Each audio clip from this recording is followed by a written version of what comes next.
Welcome to Space News from the Electric Universe, brought to you by the Thunderbolts Project at thunderbolts.info. The current standard cosmological model tells us that roughly 96% of the universe is composed of strange, invisible dark stuff. About 73% of the total mass and energy in the universe is said to be composed of so-called dark energy. The concept of dark energy was invented in the 1990s. When scientists studying Type 1a supernovae discovered that the supernovae appeared to be accelerating faster the farther away they were from the observer. Today, cosmologists say that the mysterious force of dark energy is responsible for accelerating the expansion of the universe since the hypothetical Big Bang explosion, although they admit they have no understanding of what dark energy is, nor how it really works. But a new scientific study has only made dark energy more mysterious.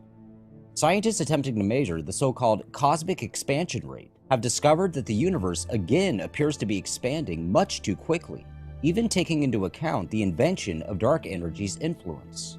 The study leader states in a recent Scientific American article, the bottom line is that the universe looks like it's expanding about 8% faster than you would have expected based on how it looked in its youth and how we expect it to evolve. We have to take this pretty darn seriously. Charles Bennett of Johns Hopkins University also stated, basically, is there something going on in cosmology that we don't understand? Or is there something going on with the data? One of those is a lot more exciting, but I think the other may be more likely. The Scientific American article offers the following analysis. One of the most exciting possibilities is that dark energy is even stranger than the leading theory suggests. However, as Wal Thornhill explains, the standard cosmology's increasingly strange interpretations become unnecessary in an electric universe. It's no surprise that Big Bang theorists are having difficulties with each new discovery about the universe. The most recent problem was highlighted in Nature on April 11th.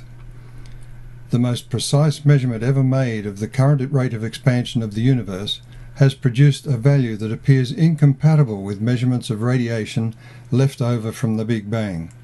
If the findings are confirmed by independent techniques, the laws of cosmology might have to be rewritten. The rate of expansion of the universe is supposed to be due to the competing action of dark matter with dark energy. Dark matter's gravity tends to slow cosmic expansion, while dark energy pushes outward and makes it accelerate. It was thought that dark energy's strength has been constant. Now it has been found the rate of expansion is 8% faster than that predicted, based on the cosmic microwave background radiation data. But it is not the man-made laws of cosmology that need to be rewritten. It is the entire set of concepts that underpin Big Bang cosmology. It's no use making up laws about things that don't exist, like dark matter and dark energy. It is simply assumed because of the belief in the Big Bang that the cosmic microwave radiation is from the background rather than the foreground. However, the evidence of asymmetry in that radiation suggests it is locally produced.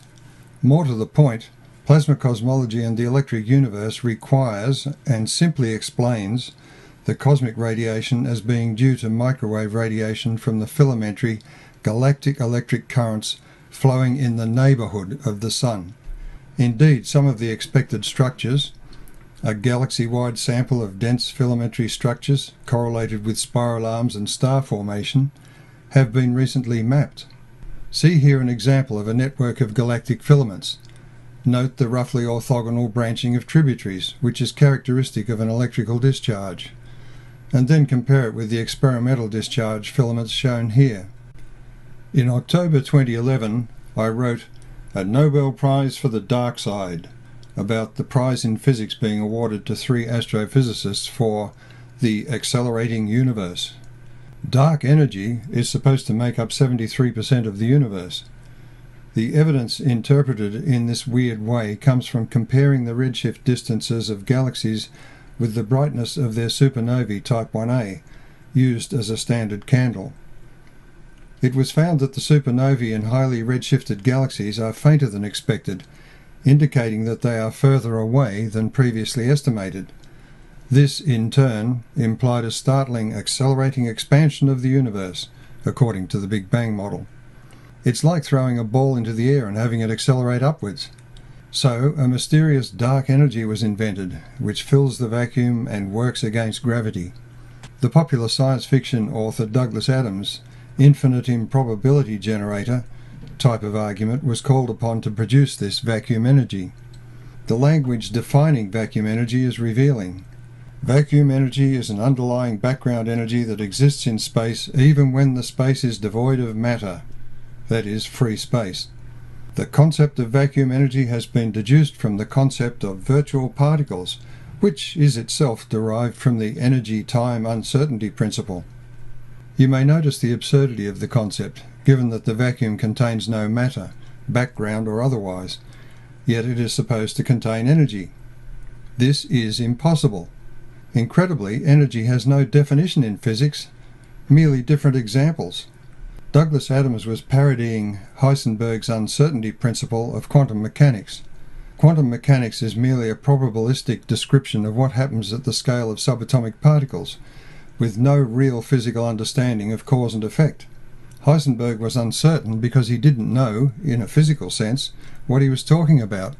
He was being truthful, though, when he wrote, "We still lack some essential feature in our image of the structure of matter." The concept of virtual particles winking in and out of existence defies the first principle of physics: thou shalt not magically materialize nor dematerialize matter. Calling matter virtual merely underscores its non-reality. Indeed, the discovery of the acceleration of the expanding universe is an interpretation based on total ignorance of the real nature of stars and the standard candle, the supernova type 1a. A supernova type 1a is supposed to be due to a hypothetical series of incredible events resulting in an exploding white dwarf star. But in an electric universe, a supernova is simply an electrical explosion of a star that draws its energy from a galactic circuit.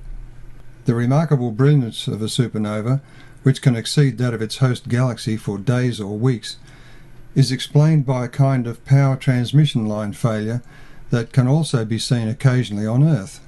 If such a circuit is suddenly opened, the electromagnetic energy stored in the circuit is focused at the point where the circuit is broken, producing catastrophic arcing.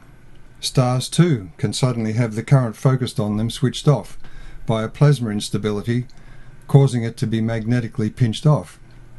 The result is what's known as an exploding double layer, which results in ejection of matter from the body of the star.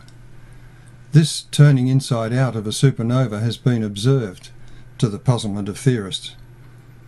The standard candle of the supernova and its light curve are then simply due to the circuit parameters of galactic transmission lines, which power all stars.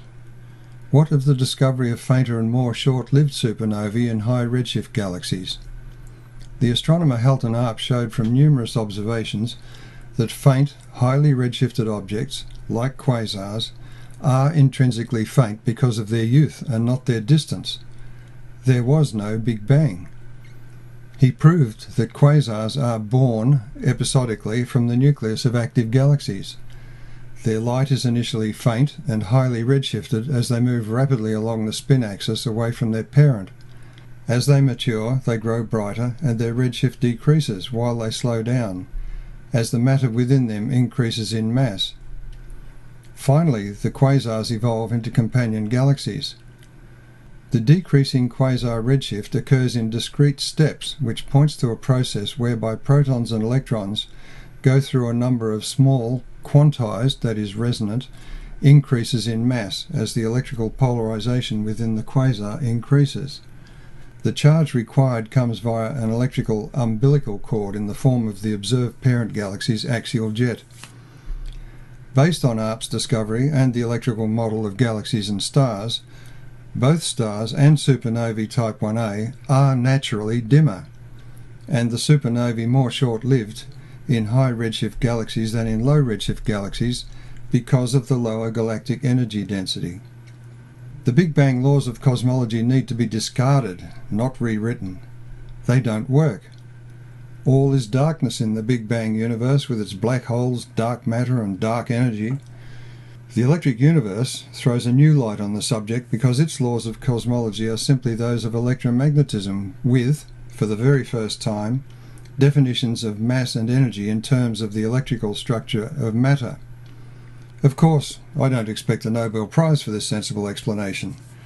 Otherwise, I could meet the fate of the hapless student who created the infinite improbability generator in Douglas Adams' wonderful Hitchhiker's Guide to the Galaxy, when just after he was awarded the Galactic Institute's prize for extreme cleverness, he got lynched by a rampaging mob of respectable physicists who had finally realised that the one thing they really couldn't stand was a smartass.